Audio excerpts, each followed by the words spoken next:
고린도전서 13장 1절에서 13절 말씀을 통해서 성장한 삶이라는 제목으로 함께 말씀을 나누고자 합니다.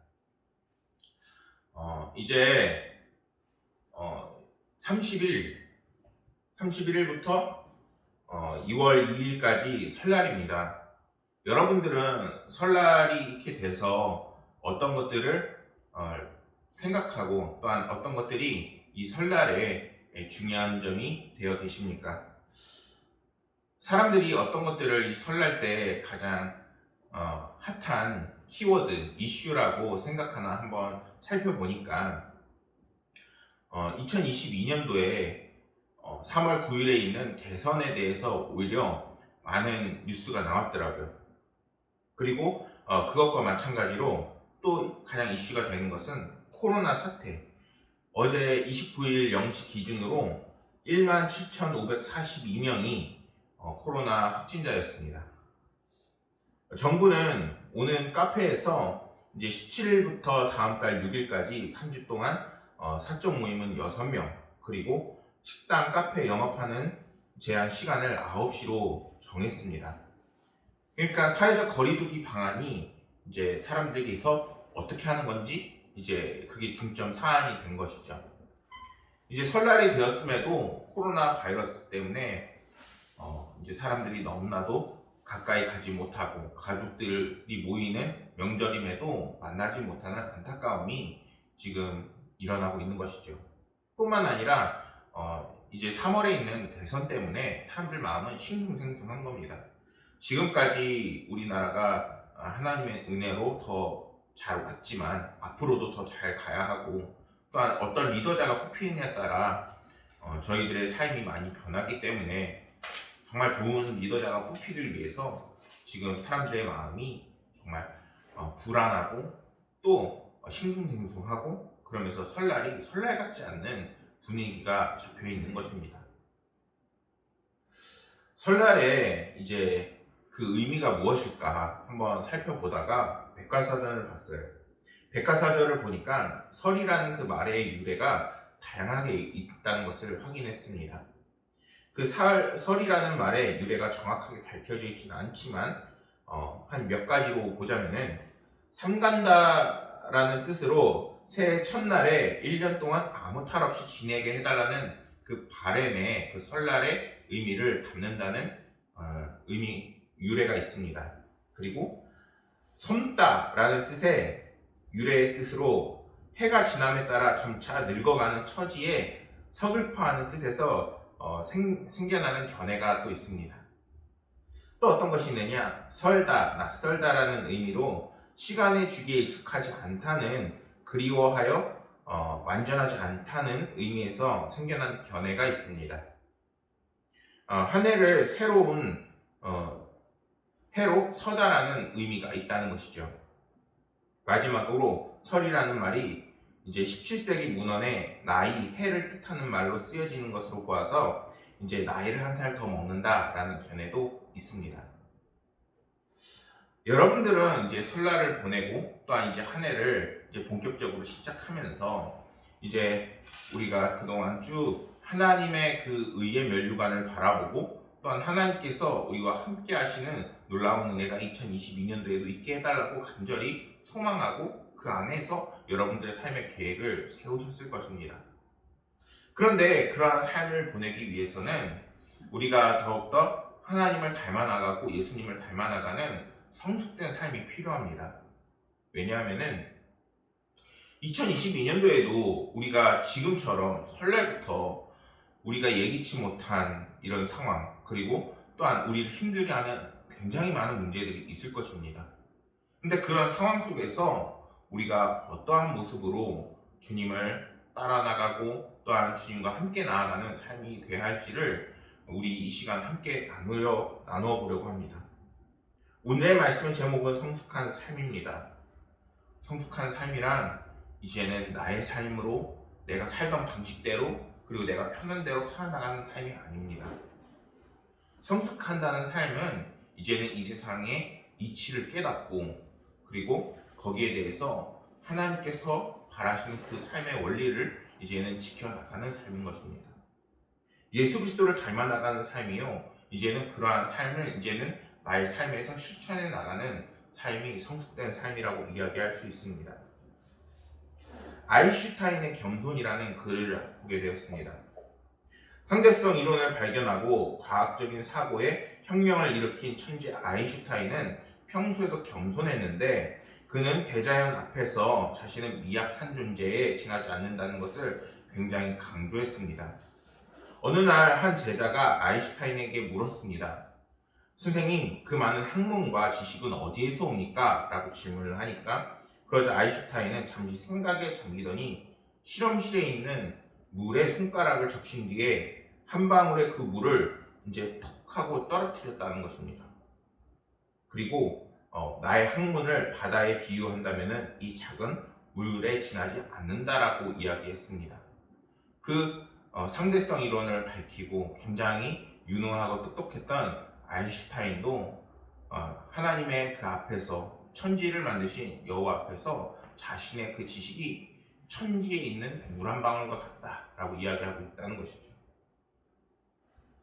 살면서 내 마음이 메마르고 외롭고 부정적인 일로 인해서 어려움에 직면할 때마다 우리는 어떤 생각을 할지 한번 생각해 보기를 바랍니다. 네타시오라는 글이 있는데 이 글에서 이렇게 이야기합니다. 나는 늘 사람을 보았습니다. 그렇게 다른 사람을 탓하면서 나를 위로하곤 했습니다. 그러나 이제 보니 남 때문이 아니라 내 속에 사랑이 없기 때문에 내가 다른 사람을 탓했다는 것을 깨달았습니다. 오늘에서야 내 마음속 깊이 사랑이라는 씨앗을 하나 떨어뜨려 봅니다. 라는 글을 보게 되었습니다. 여러분들이 이제 가족들을 만나게 되고 또한 친족들을 만나게 되고 많은 사람들이 모일 수 있습니다. 물론 코로나 예방수칙, 거리두기 수칙을 지키겠지만 이렇게 힘들고 어려운 상황에서 가족들이 모였을 때 우리가 화목함을 나누고 사랑을 나누고 은혜를 나눌 수 있는 그 방법은 무엇일까요?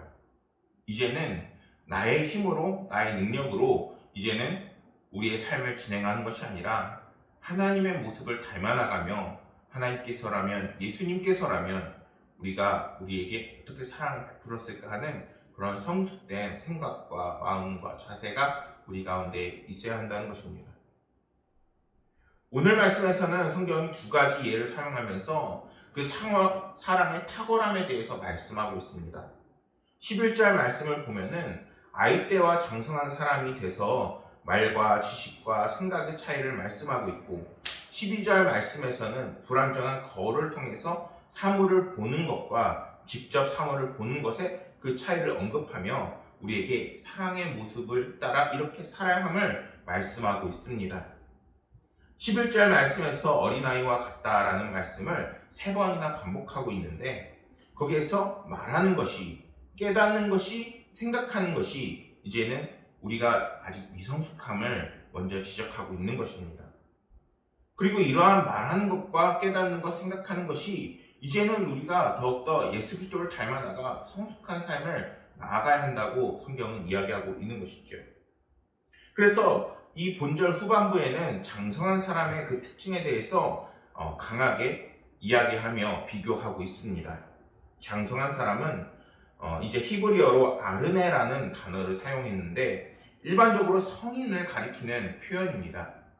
그리고 말하는 것과 깨닫는 것, 생각하는 것이 이제는 이전에 나의 어리고 그리고 나의 혈기적인 그 모습을 버려서 이제는 예수님께서라면 과연 나에게 뭐라 얘기했을까? 그리고 내가 이제는 예수님께서 그 사랑이 내가 나의 안에 있는데 이제는 그것을 어떻게 표현할 것인가? 그것을 이제는 실천하는 진정한 사람이 성인이라고 말하고 있는 것입니다. 성경은 여기서 어린아이의 때와 그 특징과 장성한 사람이 되어서의 특징을 지금 이렇게 3가지로 강하게 대조시키고 있습니다. 어린아이의 때는 말하는 것과 깨닫는 것과 생각하는 것이 이제는 막 유치합니다. 내 기분 따라 이야기하는 거예요. 내가 하고 싶은 대로 이야기하는 거예요. 그런데 하나님께서는 그런 것을 전혀 기뻐하지 않으신다는 거예요. 왜냐하면 예수님께서는 우리를 대하실 때 진정한 사랑과 그 사랑에 대한 표현으로 이제는 우리에게 말씀하고 계시기 때문인 것입니다. 실제로 우리의 삶에서도 볼 수가 있어요. 사실 내 마음은 그렇지가 않은데 오히려 뭔가 상황이 내 마음에 들지 않으니까 오히려 사랑하는 사람들에게, 가까이 있는 사람들에게 상처 주는 일들이 많이 있습니다. 그런데 하나님께서는 그게 어린아이와 같다라고 지금 말씀하고 계신 거예요. 성인이 되어서 말하는 것과 깨닫는 것, 그리고 생각하는 것에 있어서 이제는 그 모습을 버리고 이제는 예수 그리스도의 모습을 닮아나가 진정성 있는 삶을 살라고 분명하게 말씀하고 계십니다. 성경은 우리를 향해 우리의 모습은 성인의 모습으로, 성숙한 삶의 모습으로 살아가고 있는지에 대해서 계속해서 묻습니다. 우리의 말하는 것, 생각하는 것, 그리고 우리의 삶이 과연 어느 방향으로 가고 있는지 우리는 묵상해 보길 소망합니다. 그리고 그러한 삶이 이제는 우리가 성숙한 그리스도인이 되어야 함을 다짐하길 소망합니다. 12절 말씀에서 거울로 보는 것 같이 희미하나 라고 말씀합니다. 이는 오늘날 우리가 보고 있는 거울과는 다르다는 것을 짐작할 수 있습니다. 이때 당시에 고린도 지역에는 이 거울이 굉장히 유명했다고 합니다. 특산품이었는데 이렇게 잘 보이지도 않는 이 청동 거울조차도 이때 당시에는 굉장히 비싼 고가품이어서 오직 부를 갖고 있거나 아니면은 고위 대관직들 집에만 있는 것이 바로 이런 거울이었습니다. 하지만 이때 당시에도 이 거울이 선명하게 보이지 않는 그저 희뿌옇게 보이는 거울이었습니다. 오늘날에 잘 보이는 거울과 다르게 이런 거울로 보는 것과, 그리고 우리가 실제로 이렇게 선명하게 보는 것과, 그리고 이렇게 보는 것을 비교하면서 과연 너희들의 삶은 예수 그리스도의 거울을 통해서 우리가 어떻게 살아나가고 있는지를 분명하게 비교하라고 말씀하고 있습니다.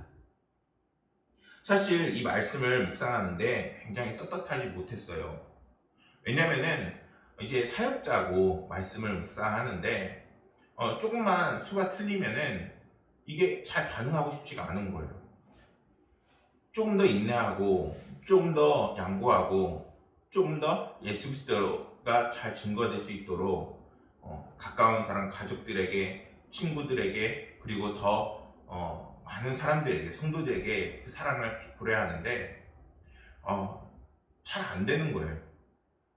그리고 나서 또 마음은 그렇지 않은데 제대로 잘 그 사랑을 표현하지 못할 때가 너무나도 많은 거예요. 그러니까 하나님한테 기도하게 되더라고요. 하나님, 제가 주님의 그 사랑을 배웠고 하나님의 그 크신 사랑을 저에게 베푸셨는데 과연 이 사랑을 어떻게 하면 드러낼 수 있겠습니까? 라고 계속해서 기도하게 되는 경험이 있었습니다.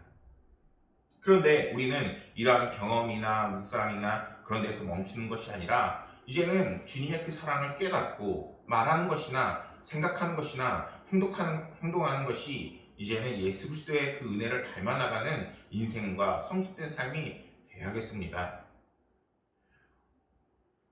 말씀은 고린도후서 5장 7절의 말씀입니다. 이는 우리가 믿음으로 행하는 보는 것으로 행하지 아니함이로라. 우리가 본다고 해서, 또한 우리가 생각한다고 해서 그것들을 내 마음대로 내 뜻대로 할 수 있는 것이 아니라는 것이죠. 어떻게 하면 예수 그리스도가 드러나는 삶을 살 수 있을까요? 이제는 주님께서 함께 하시는 성령 충만의 삶에 더욱더 힘써야 한다는 것입니다. 내가 아무리 내 마음이 진실되고 그리고 사랑이 넘친다 할지라도 그 표현이 내 뜻대로 되지 않는다는 거예요. 하나님께서 나에게 나의 행동을 주관하여 주옵시고 나의 생각을 만져주옵시고 나의 마음을 함께 해주셔야 표현하는 것도 생각하는 것도 말하는 것도 이제는 하나님의 은혜 안에서 주관되어 준다는 것이죠. 성경은 분명하게 말씀하세요. 너희가 정말 사랑을 전하고 싶으냐? 네가 정말 나와 함께 사랑하길 원하느냐? 그러기 위해서는 나에게 그 모든 것을 맡기라고 이야기하시는 것입니다. 여러분, 정말 복되고 은혜로운 설날이 되길 원하십니까? 사랑을 나누고 화목하길 원하고 또 은혜 나누길 원하십니까? 이제는 하나님께서 우리의 생각하는 것과 깨닫는 것과 말하는 그 모든 것을 주관해달라고 하나님께 맡기는 삶이 되시길 소망합니다. 그럴 때 하나님께서는 우리의 입을 통해서 하나님의 사랑을 전파하시고 우리의 생각을 통해서 이제는 하나님의 사랑을 더욱더 깨닫게 하시고 이제는 우리의 행동을 통해서 하나님의 사랑을 더욱더 드러나게 하실 것입니다. 우리는 어려서부터 열심히 공부하고 지식을 쌓고 애쓰지만 그 모든 지식과 그리고 우리의 모든 생각들이 천지를 만드신 하나님을 다 깨닫지는 못합니다. 성경은 그렇기 때문에 오늘 말씀에서 너희들이 알고 있는 것이 일부분이라고 분명하게 이야기합니다. 여러분들, 내가 정말 똑똑하다고 생각하십니까? 여러분들이 아까 맨 처음에 이야기했던 아인슈타인보다 모든 것을 더 공부를 열심히 했고 더 많은 지식을 쌓으셨습니까? 하지만 그런 사람조차 자신의 지식은 천지를 만드신 여호와보다 물 한 방울 떨어뜨리는 것에 지나지 않다고 이야기합니다. 우리는 주님 앞에서 낮아지고 겸손한 그 마음과 자세를 보일 수 있어야 됩니다. 그래야 하나님께서는 이제는 우리 가운데 성령 충만의 역사를 드러내시고 이제는 우리의 삶을 만지실 수 있는 것입니다. 우리가 진정으로 지혜롭고 하나님의 사랑을 전할 수 있는 복된 삶을 사는 것은 이제는 하나님께 우리의 삶을 겸손하게 드릴 수 있는 그 자세가 있어야 되는 것입니다. 사도 바울은 이러한 11절과 12절 말씀을 통해서 10절의 말씀을 설명하고 있습니다. 10절 말씀을 보면은 온전한 것이 올 때 부분적으로 하던 것이 패하리라 라고 말씀합니다. 사도 바울은 예수 그리스도께서 재림하실 때에 이때가 바로 종말의 때라고 생각하고 있습니다. 그리고 그때가 이루어져야 하나님의 나라가 이루어진다고 사도 바울은 이야기하고 있는 것입니다. 이러한 사도 바울의 이러한 편지는 고린도 교인들에게 엄청난 도전이 되는 말씀이었습니다. 고린도전서 4장 8절 말씀을 보면은 너희가 이미 배부르며 이미 풍성하며 우리 없이도 왕이 되었도다. 너희와 함께하는 왕노릇 하기 위하여 참으로 너희가 왕이 되기를 원하노라. 이렇게 말씀하고 있습니다. 그들이 얼마나 교만했고 그리고 그들이 얼마나 잘못하고 있는지를 사도 바울이 꾸짖고 있는 거예요. 이때 당시에 고린도 교회는 어떤 상황이었냐면은 그 안에 은사가 발현하는 풍성한 은혜가 있었는데 그 은혜가 이제는 자신의 것이냐 또 하나님 주신 것이 아니라 그 은혜가 정말 특별한 것이고 이 세상에 정말 대단한 것이냐 자랑하는 그런 마음이 있었습니다. 고린도 교인들은 자신들이 누렸던 성령의 은사를 이제는 하나님의 것이 아니라 이제는 자신의 교회를 완성하는 것 그리고 자신들의 부요를 채우는 것으로 잘못 생각하고 있었던 것입니다. 성령의 은사에 도취된 그들은 더 이상 종말을 기다리는 그 소망이 아니라 이 세상을 누리는 소망을 가진 신앙인들이 되었습니다. 그러나 그러한 것은 온전하게 하나님 나라가 완성되는 상태를 누리는 것이 아닙니다. 온전한 하나님의 나라는 정말 주님이 우리 가운데 오시고 그리고 이제 그 마지막을 기다리며 이제는 하나님을 드러내는 끊임없이 예수 그리스도를 증거하는 삶을 살아나가는 것입니다.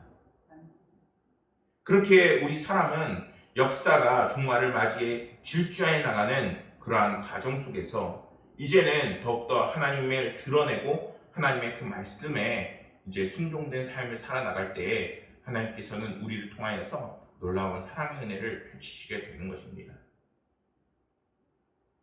그러한 의미에서 우리가 지향하고 추구해야 될 것은 이제는 사랑을 이제 드러내는 삶을 살아야 하는 것입니다. 13절 말씀에서 이렇게 분명하게 말씀합니다. 그런즉 믿음, 소망, 사랑 이 세 가지에 항상 있을 것인데 그 중에 제일은 사랑이요. 여러분들 그럼 사랑이란 무엇일까요? 오늘 말씀에서 4절에서 7절 말씀부터는 그 사랑의 구체적인 특징을 말씀하고 있습니다. 이것이 길어서 다 살펴보진 않지만 일단 4절을 보면은 사랑은 오래 참고 사랑은 온유하며 시기하지 아니하며 사랑은 자랑하지 아니하고 교만하지 아니한다고 분명하게 말씀합니다. 사랑의 첫 번째 특징은 오래 참는다는 거예요. 오래 참고 그리고 그것에 대해서 이제는 우리가 견디고 이겨낸다는 것입니다. 사실 이게 정말 그리스도인이지만 굉장히 납득하기 힘들고 그리고 믿음의 정도에 따라서 그 수준이 결정되는 것이 바로 오래 참음이 아닐까 생각할 수 있습니다. 내가 그리스도인이라고 해서 다른 사람들이 욕하고 비난하고 막 뭐라고 하는데 우리가 그것에 대해서 막 100% 참고 무조건 인내할 필요 사실은 예수 그리스도를 생각하면 그럴 수 있어요. 그래야 해요. 근데 중요한 것은 하나님께서 언제나 우리 가운데 있는 그 시련이 믿음과 함께하기 때문에 이제는 그 믿음을 따라서 정말 주님을 바라보면서 우리의 삶에 있는 모든 문제가 예수 그리스도의 사랑으로 이겨낼 수 있다는 그런 오래 참음이 있어야 한다는 것입니다. 야고보서 1장 3절 말씀에 이러한 말씀이 있습니다. 이는 너희 믿음의 시련이 인내를 만들어내는 줄 너희가 알미라. 우리가 끊임없이 시련을 겪는데 그 속에서 이제는 하나님께서 우리가 사랑을 주심으로 하나님의 사랑이 충만함으로 우리가 그 모든 것을 견디고 인내할 수 있다는 것입니다. 이것은 자신의 감정으로 인해서 채워지는 것이 아니라 이제는 하나님께서 이제는 채우시고 우리 가운데 함께 하신다는 그러한 의미가 담겨 있는 것입니다. 성경이 이렇게 말씀하고 있는 것은 이제는 1절 말씀에서 말하고 있듯이 사랑이 이제는 다른 것이 아니라 이제는 우리 하나님을 통하여서 우리에게 채워진다는 것입니다. 여러분들 이제 가족들을 만나고 설날을 보내면서 은혜가 충만하고 마음이 충만할 것입니다. 그런데 만약에 그 속에서 조금이라도 내 마음을 힘드는 것이 있다면 우리는 사람이기 때문에 굉장히 쉽게 토라질 수가 있어요. 그런데 그것이 정말 하나님께서 보시기 좋아하는 그런 우리의 모습일까요? 아니라는 거예요. 하나님께서는 너희가 오래 참을 수 있기를 원한다고 말씀하세요. 근데 그 오래 참음이 어떤 참음이냐? 주님께서 채우시는 참음이라는 거예요. 주님께서 우리 가운데 들어오시고 이제는 주님께서 주시는 사랑으로 이제는 나를 가득 채우는 그 사랑으로 이제는 우리가 더욱더 온유해지고 그리고 우리가 더욱더 자랑하지 않고 교만하지 않는 겸손한 삶의 그 모습이 되어지게 된다는 것입니다. 사랑은 온유합니다. 이 온유라는 원어에는 탁월한, 유용한, 친절한이라는 의미가 담겨져 있습니다. 이 뜻에는 이제는 자신이 다른 것에 해를 끼치지 않고 죄를 짓는 자에게 단순히 인내하기만 하는 것이 아니라 더욱더 오히려 원수까지도 사랑하는 그러한 온유함이 담겨져 있는 것입니다. 사랑은 이제는 교만하지 않습니다. 사도 바울은 이러한 서신은 고린도 교회의 그 사정에 비추어 봤을 때 이제는 하나님으로부터 부여받은 하나님의 그 은사들이 이제는 그 어떤 것보다도 사랑이 우선이라는 것을 이야기하고 있는 것입니다. 너희가 수많은 은사들을 갖고 있어? 하지만 그 은사들은 이제는 사라질 거야. 왜? 주님께서 다시 오시면 그 은사들은 필요 없기 때문이에요. 너희들 가운데 사랑이 있지 않으면 너희들이 아무리 잘나고 능력이 있고 힘이 있어도 우리가 이제는 하나님을 온전히 바라보는 하나님의 성도라고 할 수 없는 거야 라고 사도 바울은 이야기하고 있는 것입니다. 사랑하는 여러분, 그런데 이게 단순히 고린도 교회를 향한 말씀일까요? 아니라는 거예요. 오늘날 우리의 삶이 이제는 가족들을 만날 때 그리고 굉장히 중요한 모임에서 그리고 우리가 하나님의 놀라운 역사를 바랄 때 그럴 때 이렇게 하나님의 사랑으로 우리가 충만해지지 않으면 그 모든 것들이 나의 혈기로 나의 의의로 그리고 내 방법으로 내 계획으로 다 망가져 버리게 된다는 거예요. 내 생각은 이런데 내 뜻은 이런데 이렇게 되어져 버리는 것입니다. 섬김의 리더십이라는 글이 국민일보 뉴스에 나왔습니다. 헤르만 헤세의 단편소설 동방술래라는 이 소설책에 레오라는 일꾼이 있는데 이 레오는 성지순례단 일원이었습니다. 순례단이 이제 식사는 물론이고 잡일을 함에 있어서 이 레오가 그 모든 것을 도맡아 했습니다. 레오는 저녁이 되어서 지친 순례단에게 때로는 노래를 불러주고 구석구석 살피며 필요한 것을 알아서 챙겨줬습니다. 레오의 이 섬김은 순례단의 분위기를 늘 활짝 웃게 했습니다. 그런데 어느 날 레오가 갑자기 사라졌습니다. 그러면서 순례단에 문제가 발생하기 시작합니다. 평온이 깨지더니 갈등이 불거졌고 급기야 순례가 이제는 온전히 진행되지 못하는 깨지는 상황이 발생하게 됩니다. 그제야 사람들은 우리의 종이었던 레오가 사라져서 이렇게 일이 발생했구나라는 걸 깨닫게 됩니다. 레오가 종의 역할을 감당했지만 실제로 이 사람의 순례단의 리더였다는 것입니다. 순례단의 한 사람이었던 이 레오를 찾아 나섰는데 이분이 누구였을까요? 알고 보니까 순례단을 후원하던 교단의 최고 지도자였던 것입니다. 이 글을 소개하면서 경영학자 로버트 그린리프라는 사람이 이것이 섬김의 리더십이라고 이야기했습니다. 그리고 최고의 지도자의 그 덕목이 이제는 세상에서 뭔가 카리스마가 있고 뭔가 우리가 능력을 발휘하고 그리고 다른 것에 치중하는 것이 아니라 이렇게 때로는 적재적소에 그리고 하나님의 사랑을 드러내고 또한 하나님의 사랑으로 사람들이 가득 넘칠 때에 모든 것이 순리대로 흘러간다는 것을 이야기하고 있습니다. 여러분들은 여러분들의 가정에서 어떤 역할을 감당하고 계신가요? 여러분들은 여러분들의 각자의 일터에서 어떤 역할을 감당하고 계시는 걸까요? 이제 우리에게 키워드가 되는 것은 섬김의 리더십이고 이러한 섬김의 리더십이 이제는 단순히 리더십의 한정에서 멈추는 것이 아니라 예수 그리스도의 그 사랑이 우리 가운데 채워지고 그리고 그 사랑을 드러낼 때에 우리 가운데 자연스럽게 나오는 하나님의 은혜라는 것입니다. 이러한 사랑의 특성은 우리가 이제는 가져야 할 정말 하나님의 놀라운 은혜인 것입니다. 이제는 하나님의 사랑, 아가페의 사랑을 여러분들 가운데 드러내시길 소망합니다. 그럴 때 하나님은 우리를 향하여 오래 참으신다 말씀하시고 또한 우리를 향해 온유하다 말씀하시고 또 때로는 우리를 더욱더 아끼시고 사랑하는 놀라운 은혜를 드러내실 것입니다. 사랑하는 모든 성도님들이 이제는 이 말씀을 따라 살기를 소망합니다. 요한일서 4장 11절 말씀을 보면은 사랑하는 자들아 하나님이 이같이 우리를 사랑하셨은즉 우리도 서로 사랑하는 것이 마땅하도다. 이제는 이번 설날이 정말 이런 하나님의 놀라운 겸손과 은혜와 섬김의 리더십과 또한 그 사랑을 드러내셔서 사랑이 넘치시고 화목이 넘치시고 은혜가 넘치시는 설날과 그리고 여러분들의 삶이 되기를 간절히 소망하겠습니다. 기도하겠습니다. 하나님 아버지, 오늘은 아버지 하나님께서 성장하는 삶, 사랑이 넘치는 삶, 그리고 그 사랑을 드러내는 삶을 살기를 원하심을 함께 나누었습니다.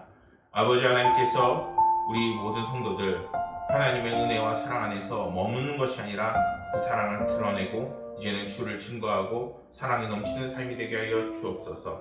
때로는 내가 손해보고 때로는 내가 아쉬움이 많을지라도 나의 혈기와 생각으로 나아가는 것이 아니라 아버지 하나님의 사랑과 은혜를 바라보며 조금 더 성숙하고 조금 더 은혜로운 삶을 살 수 있도록 인도하여 주옵소서.